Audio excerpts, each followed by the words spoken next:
Welcome everyone back to weekly weather updates, and in today's video we're going to have the latest from the live radar. We're in for the latest UKV, have a look at the precipitation and the temperature over the next 5 days, as we do continue to stay fairly cold over the next 5 days as northeasterly winds do continue to get pushed in. Now, we have had quite a few hefty showers around over the past few days, and that will continue over the next 48 hours or so, and there could even be a bit of a disturbance moving through tonight into Friday, which could give some heavier precipitation, rain, sleet, snow, hail, growlpool, the whole mix, as it does move through Scotland, northern England, parts of the Midlands, into Wales as well. However, through the weekend into the start of next week, it is going to remain cold. We are going to see lots of frost, but we should see less in the way of showers as the high pressure does slowly topple in. That essentially means less low pressure around, less showers. So it should be, hopefully, quite a bit drier. Still cold, still harsh overnight frost, still a cool easterly breeze, but much, much drier. As we head into the middle of the latter part of next week, we will see westerly winds returning. At the moment, though, we're not expecting a massive breakthrough. It doesn't look like it's going to turn very unsettled because high pressure is still going to be lingering around, and perhaps has some connection to the video we posted yesterday where we looked at the potential effects from the sudden stratospheric warming that did occur earlier on this week. We are seeing some quite drastic changes in the longer range charts at the moment, with some big blocking appearing within some of the runs. Now, at the moment, there's no consistency between runs and between different models. No models are getting it not sort of the same sort of scenario, but they're all showing the northern hemisphere getting very blocked and potentially colder plunges moving in as well. Of course, as we head further into spring, any colder weather will be less and less severe, but it still could be a real shock to the system. We could be seeing well below average temperatures, into the point where many people will start to be expecting to see warmer conditions, some sunshine, similar conditions to what we saw last weekend, become a bit more consistent. So we have to keep a very close eye on that in the longer term.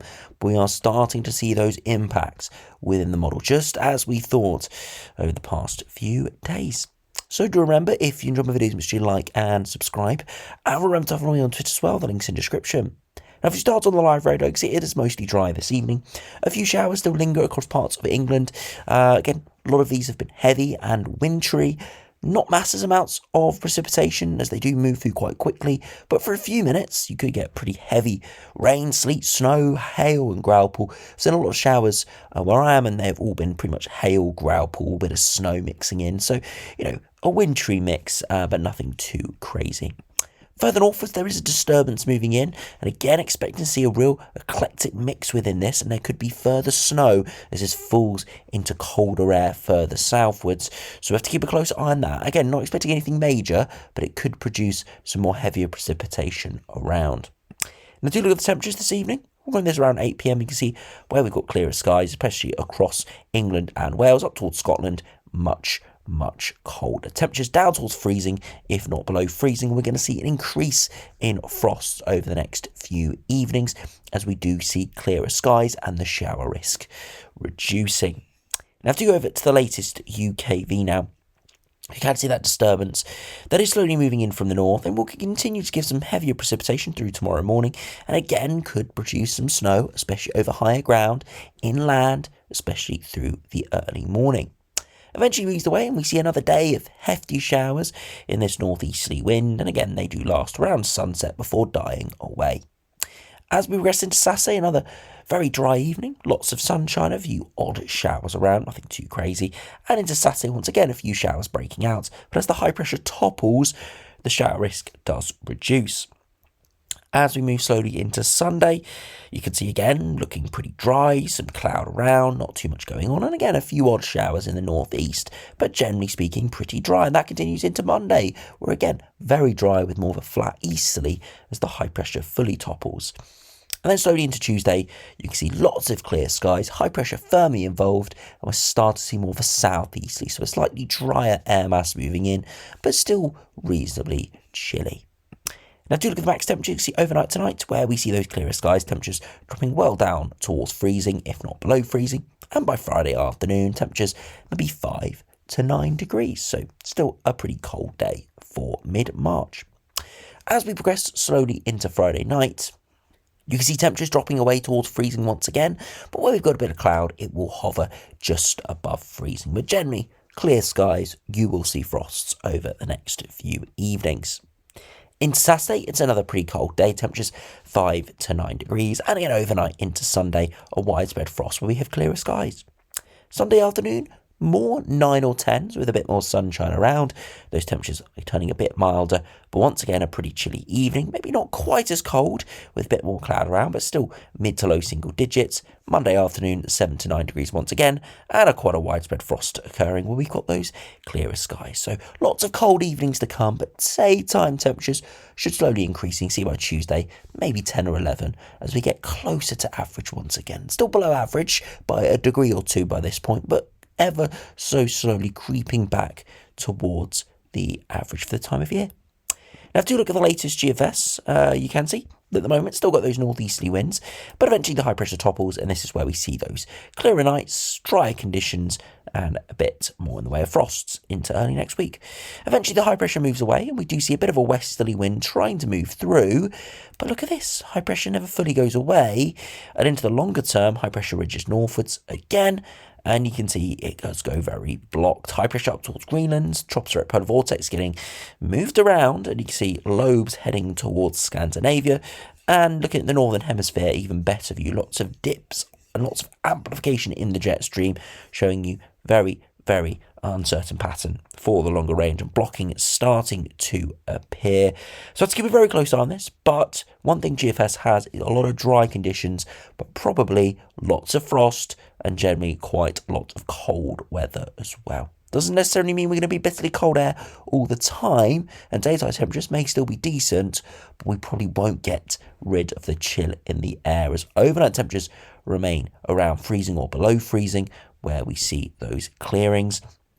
And that's all because the high pressure is going to hang around, and we're not going to see any real mild, moist air moving in. So it actually doesn't look too bad if you love a bit of sunshine, but don't mind a bit of a chill to the air. If you look at the accumulated precipitation, very little precipitation around, again symbolic of that high pressure being very close by or dominating. Now, to compare to the GM, again, northeasterly winds continue. Eventually, the high pressure topples through the weekend and starts of next week. And again, the high pressure eventually gets pushed away by a bit of low pressure, but it never fully disappears. And into the longer range, look at this, some big amplification in the jet stream. Low pressure moving in, so it would turn unsettled. And you can see lots of low around, but colder air streaming out of Greenland, perhaps. And again, if we look at the northern hemisphere view, you see blocking appearing over the Arctic. Some big amplifications in the jet stream. So not exactly the same as the GFS by any means, but the one thing that is consistent is disruption over the North Pole, not an organised tropospheric polar vortex. It is normal to see amplification this time of year, but it could be exacerbated, be more longer lasting, and perhaps more severe with the sudden stratospheric warming, so perhaps impacts starting to be seen. If this high gets going towards Greenland, then we could be in for a real shock, because there is quite a lot of cold air just to our north that we could tap into. You need to keep, as I said, a very close eye on that. Now finally, if we compare it to the latest ECMWF, again, northeasterly winds moving in, high pressure eventually topples, low pressure tries to move in, but high pressure generally stays around, and similar conditions out to day 10, low pressure heading southwards, high pressure extending northwards, and again, if we have a look at the northern hemisphere view, you'll be able to see that generally speaking, we're seeing a lot more amplification in the jet stream, and again, high pressure starting to appear above the North Pole. So again, no consistency between the runs, but what we are seeing is disruption in the longer term, and potentially us returning to some pretty major blocking, colder conditions, chilly overnight frosts. Again, can't rule out potentially some wintry conditions. It is getting less and less likely, more as we progress into sort of the bulk middle part of spring, but definitely cooler than average conditions look like they could dominate, especially the next couple of weeks, perhaps even the whole of March. Now finally, if we compare it to the latest ensembles, chilly and cold over the next few days, generally back towards average by sort of middle of next week, but you can see not too much more in the way of above average and precipitation actually reducing. So even though the upper air temperatures could be back towards average, we'll actually look at the 2 metre temperatures. So you can see that they do climb back up to the low teens, but have drop away beyond that. So not actually getting particularly warm, as that is because high pressure hangs around, potentially inversion taking place, keeping it relatively chilly. And if we do look at the 2 metre dew points, you see they do go above freezing, but not massively. So symbolic of, generally speaking, still pretty dry air around. And finally, if we do compare it to the latest ECMWF, broadly very similar over the next few days, very dry and cold, back towards average, and then hovering around average into the longer term with moderate precipitation around, but reducing. And if we do look at the sea level pressure, again, see a slow rise in pressure through this weekend, a bit more of a dip longer term, but nothing too crazy. And we're expecting to see something similar on those 2 metre temperatures. And that's exactly what you see here. Again, cold, but it's slowly nudging up over the next few days, and then hovering just about in the double digits into the longer term. So anyway, thanks for watching. Hope you enjoyed. Make sure you stay tuned, as there could be some very interesting patterns developing over the next few weeks as a result of the sun's stratospheric warming. And of course, we'll keep you updated. I'll see you again for another video soon.